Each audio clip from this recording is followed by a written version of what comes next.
नमस्कार, मी सुवर्णा. मुलुक महाराष्ट्र या बुलेटिनमध्ये आपल्या सगळ्यांचं स्वागत. महत्त्वाची सुरुवातीला बघूयात. चीननं नेहमीच भारताच्या कुरापती काढण्याचं धोरण ठेवलं. भारताचं वाढतं आर्थिक आणि लष्करी सामर्थ्य चीनच्या डोळ्यात खुपतंय हे स्पष्टच आहे. भारत आर्थिक महासत्ता म्हणून उदयास येत असल्यानं चीनचा थैथयाट होतोय. त्यामुळेच चीननं पाकिस्तानला साथ देत भारताला अनेकदा डिवचलंय. आता भारताच्या ईशान्येकडच्या राज्यांवर चीनचं लक्ष आहे. याचाच एक भाग म्हणून चीन भारताच्या शेजाऱ्यांना साथ देतोय आणि भारताविरोधी कारवाया करण्यास भाग पाडतोय. बांगलादेश सत्तांतरानंतर इस्लामिक दहशतवाद्यांचा अड्डा बनलाय. या बांगलादेशातील इस्लामिक दहशतवाद्यांना चीन छुप्या रीतीने मदत पुरवतोय.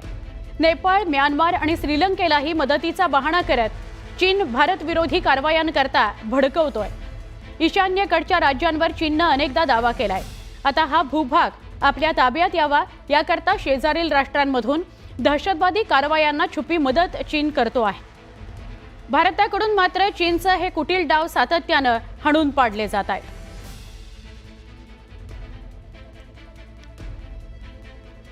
चीन भारताच्या आजूबाजूच्या देशांमध्ये जो दहशतवाद फोफावतोय त्याला खतपाणी घालण्याचं काम करतोय, जेणेकरून भारतावर करडी नजर आहे. चीनची कूटनीती आहे, कूटडाव आहेत.